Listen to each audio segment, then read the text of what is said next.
आहे. अशा माध्यमातून बघा त्याला तलप होती कशाची, तलप कशाची होती त्याला जावायला. तुमच्याकडे नाहीत कोणी खात, मला माहिती आहे चांगलं, तुमच्याकडे कोणी खात नाही. नाही तुम्ही खात नाहीत ना कोणी, ते असतात ते महाराज. त्याला तलप झाली, पण त्याच्याकडं गायछाप होती पण काय नव्हतं. आहे का तुमच्याकडे गायछाप होती पण त्याच्याकडे चुना नव्हता. चुना फुगून बसला मला जावई, फुगून. इकडे सासरा वाट बघतोय, सासू वाट बघतोय, त्या नवरीच्या मैत्रिणी वाट बघतात, मुलं वाट बघतात. या ठिकाणी ते परण्यामध्ये नाचणारी मुलं वाट बघू लागले. आणि अगदी या ठिकाणी वाट बघत असताना हे नवरदेव का बाहेर का बाहेर फुगून बसला मला टम.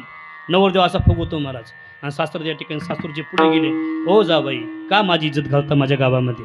अहो आतापर्यंत माझ्या गावामध्ये इज्जत मी कधी जाऊन दिली नाही. अहो 3 मुलीत मला 2 मुलीचं लग्न झालं आणि 1 मुलगी छोटी ते मी तुम्हाला देत आहे. काही क्षणामध्ये तुमचं लग्न लागणार आहे. जाबाई तुमच्या सर्व अपेक्षा मी पूर्ण केल्यात. तुम्हाला बुलेट गाडी घेऊन दिली, तुम्हाला मोठी गाडी घेऊन